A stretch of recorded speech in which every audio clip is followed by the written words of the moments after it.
Welcome to the Mind Money Spectrum podcast, where your hosts, Aaron Agti and Trishul Patel, go beyond traditional finance questions to help you explore how to use your money to achieve the freedom you want in life. In this episode, Trishul and Aaron explore different state and local tax rates across the country. In addition to state income taxes, they look at property taxes, sales taxes, and excise taxes on goods, such as on gas, alcohol, and tobacco. While income taxes are consistently progressive in the states that actually charge an income tax, most of the other taxes are regressive when compared to income. The overall impact is that taxes end up disproportionately burdening the poor, which has led to greater inequality over time. And now, on to our conversation. Hi, my name is Aaron Agti. I'm a financial advisor in the Bay Area, and I'm here with Trishul Patel, a wealth manager on the East Coast. Hey, Aaron, great to be here today, and thanks everybody for listening. Great to be here as well. So we were recently on guests on XYPN Radio. It's another podcast for financial advisors, and they're actually asking us about our experience podcasting, not being the advisor part.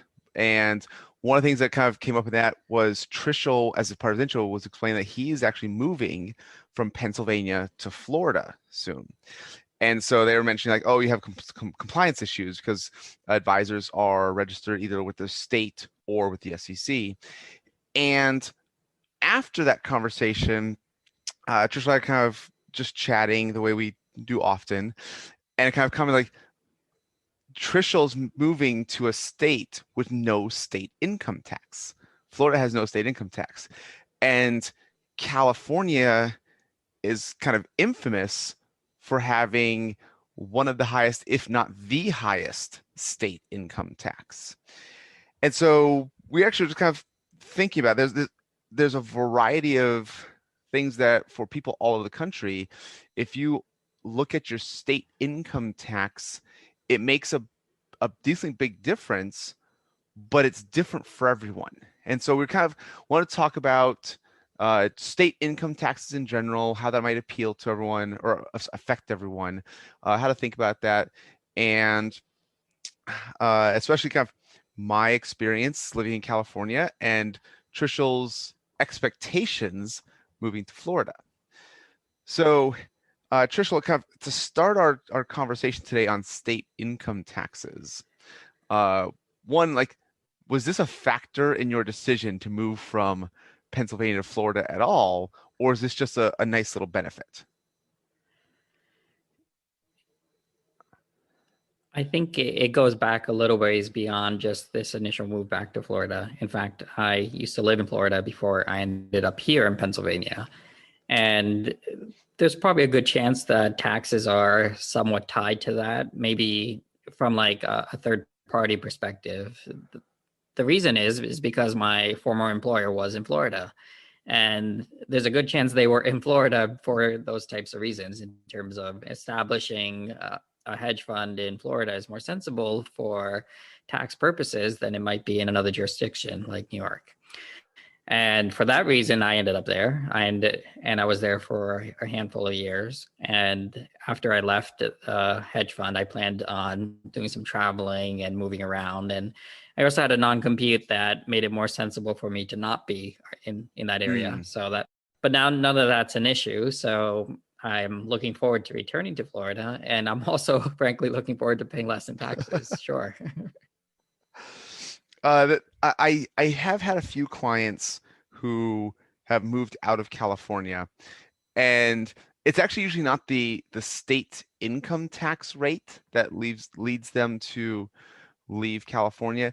It's usually they sell their home that has appreciated significantly, and it's now well over $1 million in California, especially in the Bay Area, move to another state and use the equity in their home from here to buy a either same size home and free up a lot of cash that allows them to retire early, or buy a much bigger home. But just that idea of moving from a high cost of living area to a low cost of living area. But for those who have made that move, the getting out of California's state income taxes, especially in retirement, is one of those little extra benefits. And so the reason we want to get in the conversation is that I had this kind of default assumption that California had the highest state income tax in the country. I know their top rate is 13.3%, and kind of just the way we are, Trishul was kind enough to point out, it's like, well, we don't want to look at just the max tax rate, which is kind of, we want to make sure anytime we're looking at taxes and there's tax brackets, we're not, sometimes we're looking at the marginal dollar on some of those decisions we have to make, but most of the time we'll look at the effective tax rate, kind of the actual tax paid relative to income. And I honestly did not know where California ranked in a effective tax rate. And so we did a little bit of research, and I mean, obviously Trishul moving to Florida is going to be much lower, but we were kind of exploring this idea of just, okay, so even though California has the highest marginal tax rate, what states have higher effective tax rates? And I believe you have some good information on this. Yeah, so the reason this question gets a little more complicated than just looking at those top of those newspaper article numbers where you see, like, the California has the highest marginal tax rate out of any state, is because we've mentioned this before. When you're thinking about taxes, it's not necessarily only about the tax rate for that last dollar you earned, but it's the weighted average taxes on every dollar that you earn. Mm-hmm. For example, if you pay zero in taxes on the first million, but you paid 100% taxes on that last dollar, yeah, you're paying 100% taxes as your marginal tax rate on your, that $1 past a million, but your weighted average taxes is close to zero. So it certainly does make a difference on what is the average taxes that you're paying. And that's where this effective tax rate number comes into play. It's looking at what is the tax rate across every single dollar that you earn. And then the other thing to realize is there's many ways that we get taxed beyond just income. There's corporate tax rates, there's personal income tax rates, there's sales tax rates, and there's excise taxes. So excise taxes are on items or specific goods, like on gasoline and things like that. And then there's, of course, property tax rates. So all of these numbers need to kind of come together to come up with a full picture of what's going on with state and local taxes. And what we kind of notice is if you look at all of this data in aggregate, you get a much different picture than some of those headline bullet points that we hear on the news. In fact, it's very clear to begin with that all 50 states have vastly different ways of taxing individuals, and they all have different systems. So you really have to look into the nuances across all these different taxes to see what's going on in a specific situation for a state. And then you also have to look at where somebody is in terms of how much income they're earning to see what is their effective tax rate for their particular situation, because it might be very different depending on if you're in, let's say the lowest 20% versus the top 1%. So that it's important to also distinguish, what's the effective tax rate across all these various taxes, kind of stratified against different levels of income. And once you look at this, you do get a pretty interesting story beyond what might be visible at those top numbers that you might hear around in the news. I think that's a good point. I remember I was years ago having a conversation with someone from Texas, and they were talking about how their property tax rate was really high. And I don't remember the number, but it was definitely a couple of percentage points greater than California. Most of California is like 1.25%, depending on the county you're in, but between 1% and 1.25%. And theirs was a couple percentage points higher than that on the property tax basis. But I just kind of point out, well, except the home values, because there's just so much more land in Texas and cost of living so much lower, you're paying a higher percentage on a much smaller dollar amount. So even though my tax rate is lower in California, the property value is so much higher, my dollars going towards property taxes is still higher. And it's that kind of thinking that is kind of really important to explore. The same thing with marginal versus effective tax rates. It's actually understanding like, well, yes, sometimes the rates are higher, but when they're calculated based on a smaller dollar number, the actual taxes paid may still be lower. So I want to kind of get into a combination of these ideas of one, let's look at just some of the higher effective tax rates, some of the states with no income tax, but then also, like you said, the other taxes they may pay. So, Trisha, what state does have the highest effective tax rate?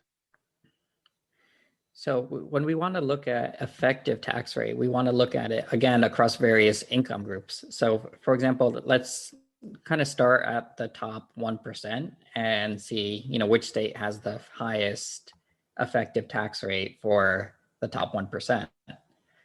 Well, in that case, what I'm going to be leaning on here is there's a bunch of data that was released by the Institute on Taxation and Economic Policy, and they put out a website called whopays.org, which has a pretty nice treasure trove of data that segments all of this. And it's really awesome because they gave access to the data, so I can kind of mine for this type of information. I'm going to do this in real time a little bit, but let's see if we can zero in on exactly that. So in this case, let's look at who has the highest effective tax rate for the top 1%. And it does turn out to be California. And the effective tax rate for the top 1% for state and local taxes is 12.4%. So yeah, we're getting, this is, so incomes, I think we talked about last time, top 1% of the country, roughly that $400,000 number. So you'll have the marginal tax rate for a lot of California is getting close to that, is 9.3% on brackets roughly 60K to 300K. So that kind of that most people, if they're getting close to that, that's where a lot of the money falls in that bracket. You get up to 400K, probably at 10.3%. Then it's 11.3, getting up to 600 grand, and 12.3 on 600 grand and up. And then on incomes over $1 million, there's an extra 1% for mental health services. That's where we get our 13.3%. It's actually not a part of the tax bracket per se, but a lot of the income to get like right before that 1% is that 9.3. But then if you get above, they got that top 1%, you're looking at rates in the scale of 10.3 to 13.3. So it does make sense that for that top 1%, they're already starting at kind of paying at least 9.3% for a lot of it. And then everything up above that just keeps pushing that effective tax rate up higher. Right. And this is for total state and local taxes. So this includes the income tax and all the other taxes that you might be paying at this income level. Yes. So you're saying property sales. Okay. Yeah, sales taxes, again, depending on the county, sometimes on a scale of like 7 to 11%, 12% on sales taxes. Again, some cities, I think San Francisco has a pretty high sales tax that adds on top, but a lot of the sales taxes will be 8 to 10% around the state. Right. And so this is where an interesting distinction comes into play, because what we're doing here is we're kind of normalizing, sales tax, for example, by the amount of income somebody earns. And this is why sales tax in particular is a pretty regressive tax. So very quickly, the difference between a progressive tax and a regressive tax is a tax system that's progressive will typically tax higher income earners more than a lower income earner. So if you're making $1 million a year, you would pay a higher percentage of your income in a particular tax if it's supposed to be progressive. And there's many schools of thought that say that this is sensible because if you earn more, you have a greater capacity to pay a higher income or a higher percentage of your income in taxes. So the goal of our tax system is hopefully to be progressive. But what we're kind of seeing, and sales tax is a great example of this notion, where in fact, sales tax ends up being quite more regressive, meaning it's kind of the flip, meaning the lower your income, the higher percentage of your income you end up paying in taxes from a sales tax perspective. And the reason this kind of plays out is you can kind of imagine if you have two people earning the same amount and they're spending the same amount, then they're going to have the same effective tax rate. But if one person is earning 10 times more than the other person, yet they're still spending the same amount, well, then the person who's earning 10 times more is going to have a much lower effective tax rate when it comes to sales tax, because that's all dependent on consumption, not the amount of money you earn. Okay, so I think we'll give it numbers as an example. So if someone earns 100,000, I know that's already above the median, but let's say they earn 50,000, they're spending 30,000. That might be a little high, but because I think rent usually doesn't have sales tax. So, but let's say they're spending 30,000, okay, and they are paying, again, I'll make my math easier, a 10% sales tax, even though most of it's going to be less than that. But I want to make my math easier. So they're paying $3,000 in sales tax. So that 3,000 is as a percentage of their 50,000 income. Try and do some math on a calculator real quick. Is 6% of their income. Right. Whereas if someone who makes $1 million, let's say they're still spending 200 grand, maybe 100 grand. So if they're spending 100 grand, okay, and we have that same 10% tax rate, they're paying $10,000 in sales tax. So the $10,000 on $100,000 spending versus $3,000 on a $30,000 spending, but that $10,000 in tax divided by their $1 million income is only 1%. So, and like we could play around with the numbers, but you see this, and it's kind of why you're making that point that's regressive, is that yes, the dollar number of sales tax is higher, but the sales tax calculated as a percentage of their income is regressive. It's going to be a greater rate on lower incomes, and usually a lower rate on higher incomes, because spending does not go up 1-to-1 as income goes up. As income goes up, there's usually more savings or investment. And so you only need kind of so much to live your lifestyle. Now, again, in our example, the person with $1 million was still spending 3 times as much as the other one, but as a percentage of their income, if they're spending a lesser percentage of their income, and therefore sales tax is a lesser percentage of their income. Yeah, exactly. And it's kind of interesting. The numbers you chose, frankly, align with what the data says in terms of what happens in California. So if you're in like the second 20th percentile, not the bottom 20th, but second 20th, then you're going to pay about 6% of your income in this type of sales or excise taxes a year. Man, you like I feel like I pulled those numbers. I just educated guess a little bit, but I did not look at that. And to be that close, like, that's a bit of an ego boost to me right now. Like, yeah, I kind of know what I'm talking about. Good job, Aaron. You can also pat yourself back on what happens with the 1%. It's around 0.8%. So you had 1%. So good job there too.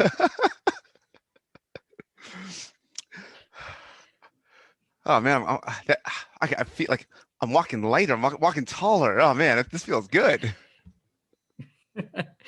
But you can see, just with a simple example, and it's also reflected in the actual data, the numbers in terms of what happens, that, yeah, you can have a situation where the top 1% is paying 5 to 6% less of their income in taxes than the bottom, 20% or 40%.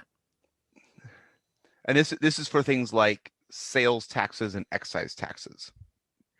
Yeah, that's right. So that's why when you look at the total tax situation and you kind of compare that for let's take again California, for example. The highest 20%, as we mentioned, the top 1% in California is going to be paying about 12.4% of their income in taxes. And the lowest 20% is going to be paying 10.5%. So there's not that huge of a difference, even though in the top 1%, you're earning about 50 times more. You're earning 50 times more. Oh man, that's yeah. Well, to be clear though, so in this data, the top 1% is if you're above 500,000-ish in income. Okay. The average in the top 1% group is around 1.6 million. Oh yeah, that makes And sense. the average in the lowest 20% is around 12,000. So, what's 1.6 million divided by 12,000? I was thinking you were going That's like roughly 100 times more income. yeah. I was thinking roughly 20K to $1 million was I think where you got that was my guess where you got that 50 times more number. Yeah, that's where I got in my mind. But the actual number is 130 times more. Okay. Okay. So I guess again, kind of think state income taxes are different. It's important to look at effective tax rate. Property tax rates are different, but cost of living and the actual value of the home that upon which that percentage is calculated. Sales taxes and other excise taxes might be a little more, are probably regressive. Do you have any information like what those other tax combine like? Does Florida? I guess if Florida doesn't have an income tax, do they have higher sales tax and property taxes in terms of either rates or as percentage of income? Well, okay, so let's look at the national average, and then we'll kind of zoom into country state by state comparisons. So when we look at the national average, let's look at, for example, that sales taxes and excise taxes. Now that's the most regressive tax out there, meaning the lower your income, the higher percentage you're going to pay in these types of taxes. And again, this kind of includes general sales, between individuals, and excise taxes that are on there. And then also there's certain sales and excise taxes on businesses, which could be attributed to somebody that's a low income earner if they have a business, but their income is just not high. But in all of these cases, you end up in a situation where that's highly regressive in nature. As far as national averages go, if you're in the bottom 20%, you're paying close to 7% of your income for these types of taxes. And if you're in the top 1%, you're paying close to 1% of your income for these types of taxes. Now, let's think about property taxes. That's kind of the next big bucket. Typically, you pay property taxes from your home, but if you own a home, but also if you're renting, you're kind of subsidizing that as well. It's not like if you're renting, that money that you pay to the landlord doesn't end up in the property tax bucket. It kind of does from a third party. And then also you might pay some additional property taxes for car and other things like that. Now that tax also, frankly, ends up being quite regressive in nature if you look at it. Now, on the one hand, we kind of think if you have a larger home, you would end up having a larger property tax. But if you kind of normalize this by the fact that your income is also larger, then you end up still with a regressive tax structure. So if you're in the lowest 20%, you're going to be paying close to 4.2% of your income in property taxes. And if you're in the top 1%, you're going to be paying less than half of that, around 1.7%. So it's just another situation where, do we want a situation where the top 1% is paying a lower tax rate as a percentage of their income as compared to the bottom 20%? Well, that's what it is with property taxes. Yeah, I think it's also if you normalize by income. Yeah, exactly. And so I think we've seen other data when it looks like household spending kind of if you have a median household or even below median household versus a top 10%, top 5%, not necessarily even going to top 1%, the higher income family is spending a lower percentage of their income on housing, whether it's rent or mortgage, or and if we're kind of saying the kind of roughly rent, like you said, indirectly pays the property taxes of the landlord, and the owner of the house, even if a mortgage, they also pay the property taxes. But again, it's not that one-to-one correlation between housing costs and income.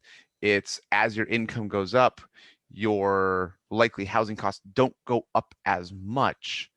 And so again, just like our sales tax example, if if you're paying less towards your housing as a percentage of your income, then even though the rate might be exactly the same, which is not safe across the country, but even like within the same jurisdiction, if because if the rate stays the same within the same jurisdiction, that property tax is going to be a greater percentage of your income than someone who's wealthier, where while they are paying more in terms of dollars, it's still a lower rate compared to their income.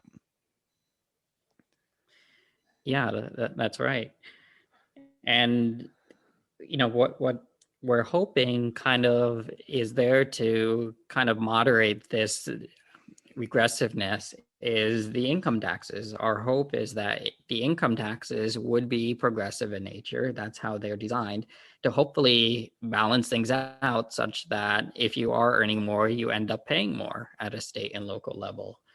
And if we look at just income taxes, then yes, just income taxes are progressive in nature. If you're in the bottom 20%, you're going to be paying pretty much close to nothing in state local income taxes. And if you're in the top 1%, then you're going to be paying close to 5% in state and local income taxes. So there is a good amount of progressiveness there. And the notion is, yes, your income is higher and therefore you will pay a higher percentage of taxes. But then, the big overarching notion here is, okay, let's add up all these together and see where you end up. Well, if you add up the sales, the property taxes, and income taxes to get the total tax situation, and you compare the bottom 20% versus the top 1%, you still end up with a situation that's regressive in nature. So in this case, if you're in the bottom 20%, you're going to be paying about 11.5% of your income in taxes. And if you're in the top 1%, you're going to be paying about 7.4% of your income in state and local taxes. So it's certainly not a system that's progressive at all. It's in fact regressive when you look at it in terms of all the taxes that an individual has to pay. And what that kind of means is if you're in the top 1%, you have a close to a 4% edge against somebody in the bottom 20% each year that you don't have to pay taxes on, that somebody in the lowest 20% has to pay taxes on. So you can take that extra 4% of your income and you can, invest it and grow. And that means your wealth will accelerate farther and more quickly than somebody in the bottom 20%.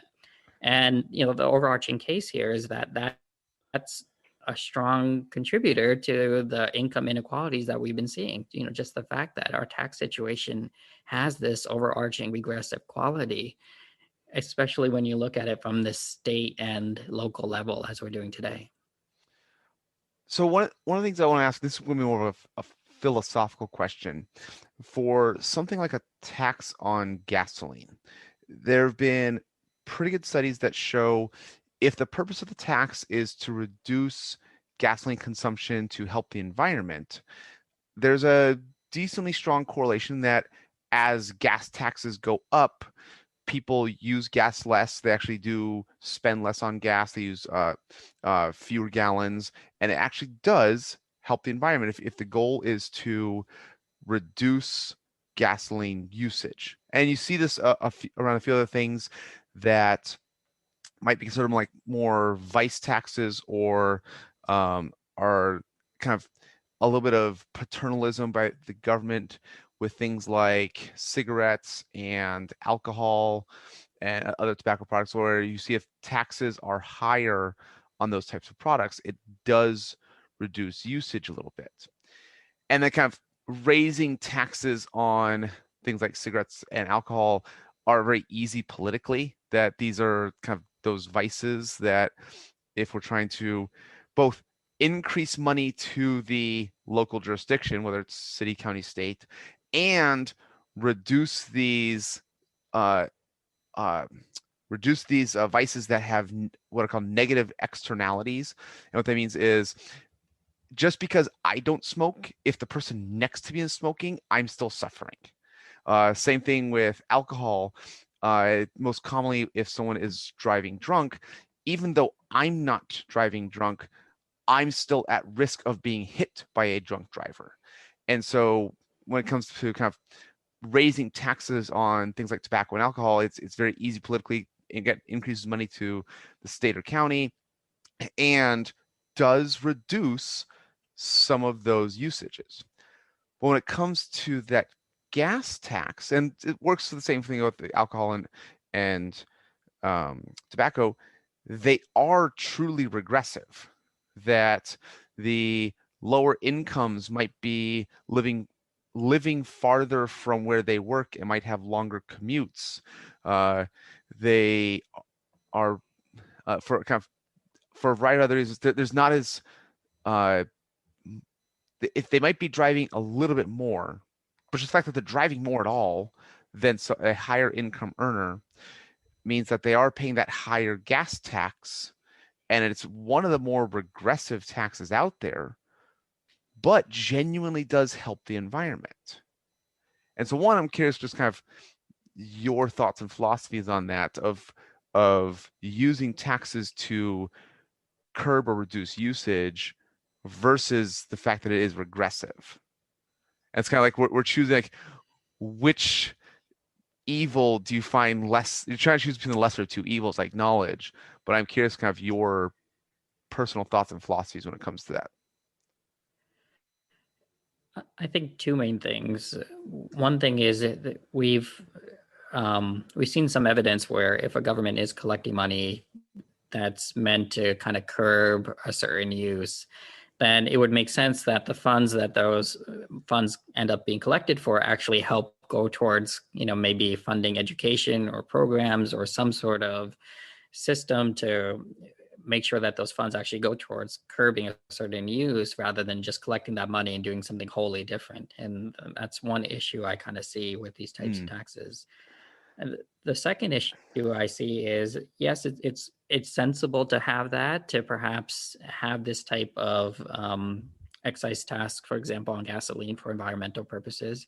But at the end of the day, I think it's also possible to design such a system such that it's not regressive in nature. There's no reason why we couldn't come up with a system that could do both, except for the fact that perhaps we don't have the conviction to do so.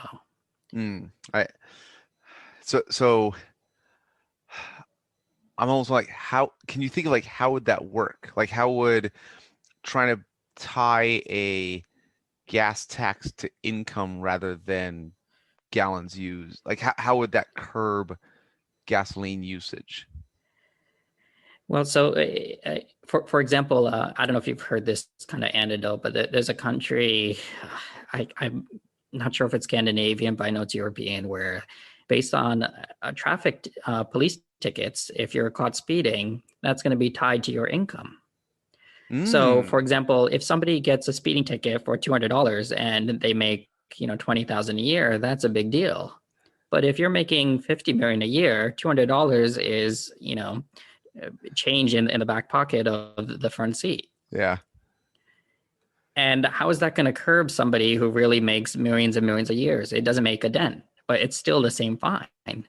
So, the anecdote here is, I believe there was this one jurisdiction that, a wealthy person was speeding and they got fined like $50,000 or something like that. Now, that sounds silly, but maybe it makes sense because that's the amount of pain that somebody feels if they're making close to $20,000 and they get fined, $1,000. Yeah. So if we're looking to curb behavior, then perhaps it should be normalized based upon income. And I'm not saying that's the solution, but for this particular issue, but I'm saying if we're willing to think a little bit outside of the box with our convictions on, first, do we think a system should be progressive in nature or regressive in nature? And if we say, I think we all like this regressive stance on our taxes, why not make the taxes, a higher percentage on the poor, and we can kind of just move on. If that's what we want, then yeah, no need to change, right? But if there is a conviction to change, I think there is the ability to come up with a solution that's sensible. So a couple of things I want to kind of make sure we add in before we wrap up. Being in California, using municipal bonds becomes much more important for any taxable investment account. So I know, kind of totally changing gears here, but for municipal bonds, there's a Supreme Court ruling that the federal government cannot tax states' debt. This goes back a long time, and so any municipal bond is federally income tax free. The interest is federally income tax free. There's some types of bonds that have AMT concerns, but for today we're going to ignore those. If you are a resident of California paying California taxes and you buy a California muni bond, California also allows that to be state income tax free. So it's already federally tax free, but as a way for California the state to encourage its own residents to kind of invest in the state infrastructure by buying the California muni bonds, they make it state income tax free.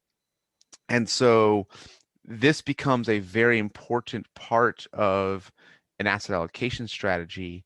And you can actually calculate a taxable equivalent yield where because the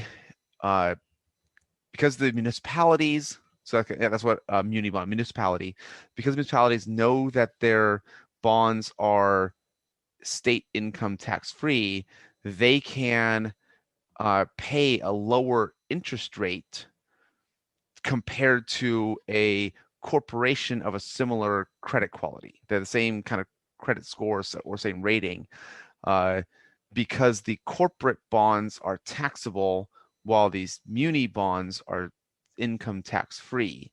And so you can actually do these calculations and these are lined very well. But if you're at a high enough tax bracket, then the muni bond income being state income tax free in addition to federally tax free becomes very important, and especially in California where you have those really high both marginal tax rates and effective tax rates. So other states that have high income tax rates for investors looking to use muni bonds in their state of residence becomes a little more important. I think Pennsylvania was one of those. I'm trying to think of other states where I've seen state-specific muni bond funds. I was wondering if you know any off the top of your head.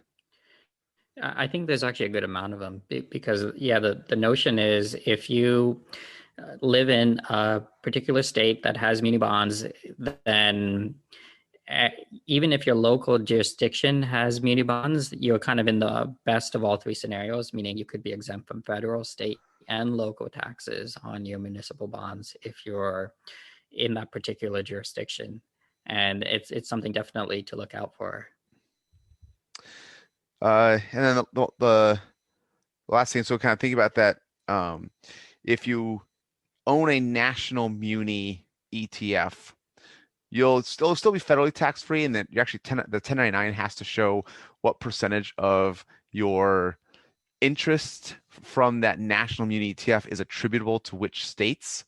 So you can find out, okay, 5% of my interest that I pay or that I earned on my muni bonds comes from my state of residence, and so I can get a little bit of tax break. But also for professional athletes, where when they do their own little taxable equivalent yield, that same idea, But right now, as the NFL goes through free agency, it's pretty well known that the teams in California need to pay just a little bit extra because it's now kind of, we're talking about like the net income after state taxes would be lower compared to states like Texas or Florida.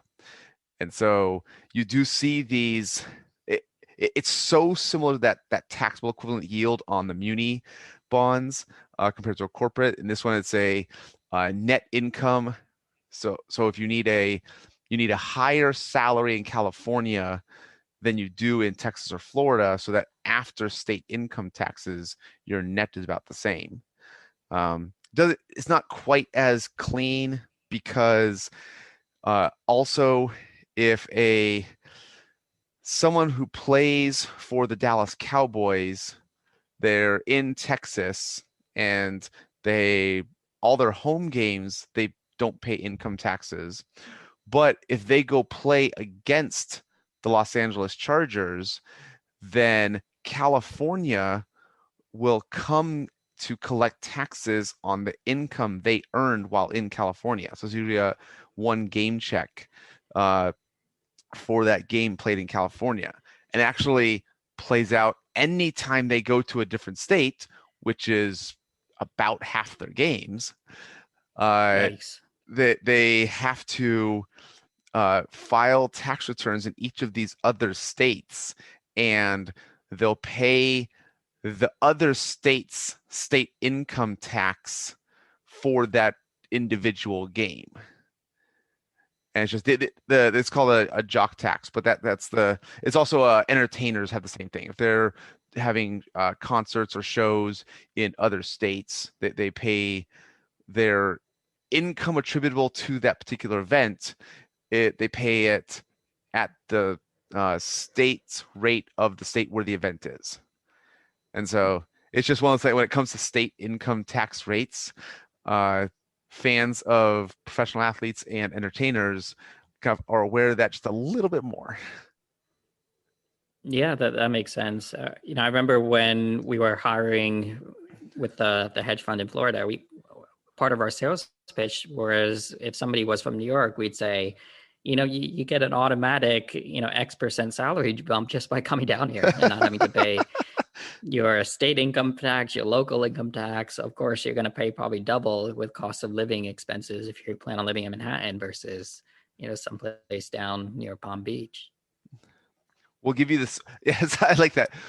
We'll give you the same exact income, but your net's going to go up because your tax rate went down and your cost of living is lower.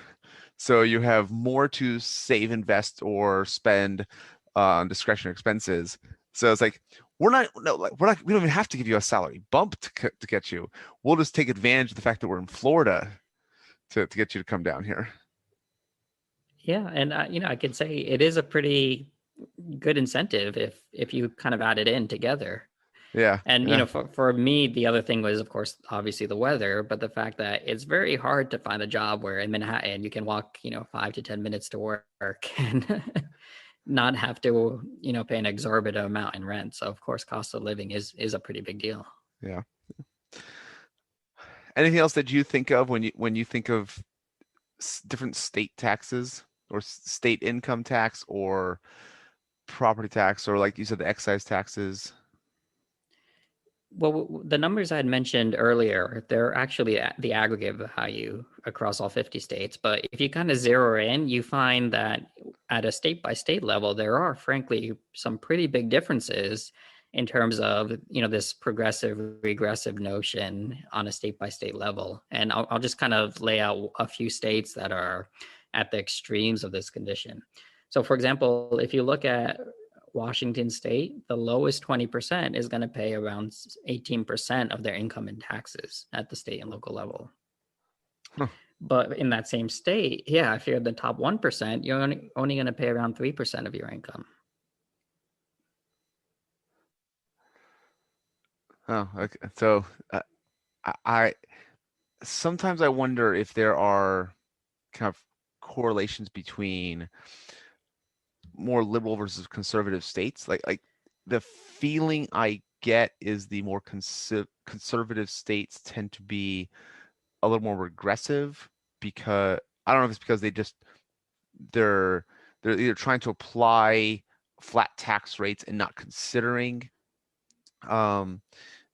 incomes, or actually that's what it sounds almost like, but or they just are specifically trying to target lower tax rates in general.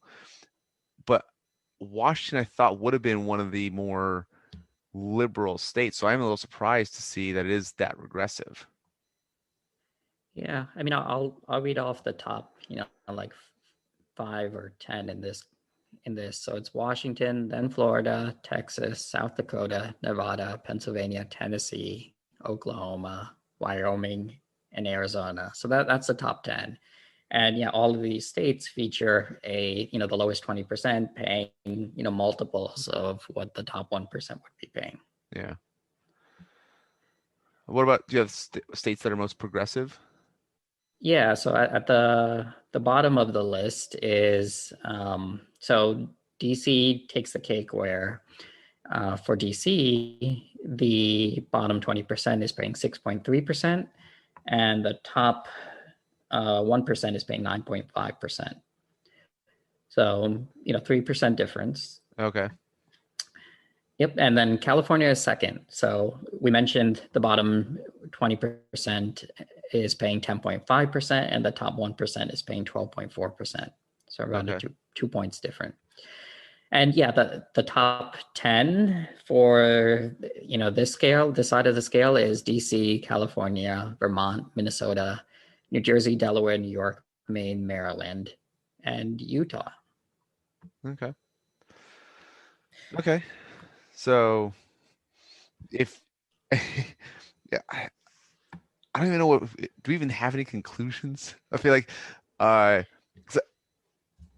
it sounds like those who have the means to move to a different state would target those more regressive states anyways, or just states like Florida and Texas that don't have the state income tax.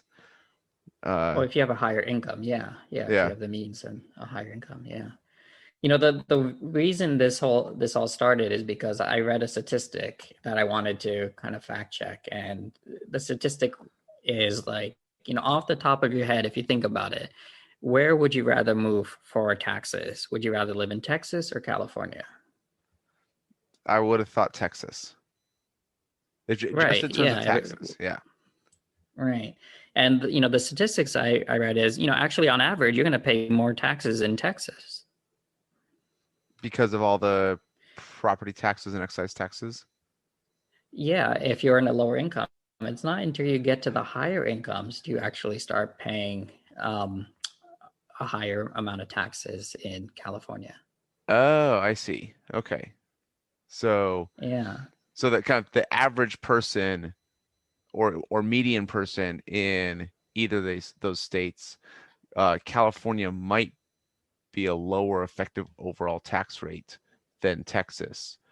It's only the that's actually really interesting. So it's only the like you said, going back to the beginning, like the headline news of California having the highest tax rate only applies to the top 1 to 20% or so. Yeah, so that's why it's important to understand it's not necessarily just that high marginal tax rate. The conversation is far more nuanced in that. It has to do with effective tax rates and all the different types of tax rates. And then you want to juxtapose that to the income level you're thinking about. Yeah. Okay. Well, thank you for that. That's a great thing to end on. Thank you for educating me today. I appreciate it. Well, good stuff, Aaron. I enjoyed kind of digging through these numbers, and hopefully they'll be insightful to others as well. And thanks everybody for listening. If you're enjoying these episodes, do spread the word. Thanks. Bye. Bye.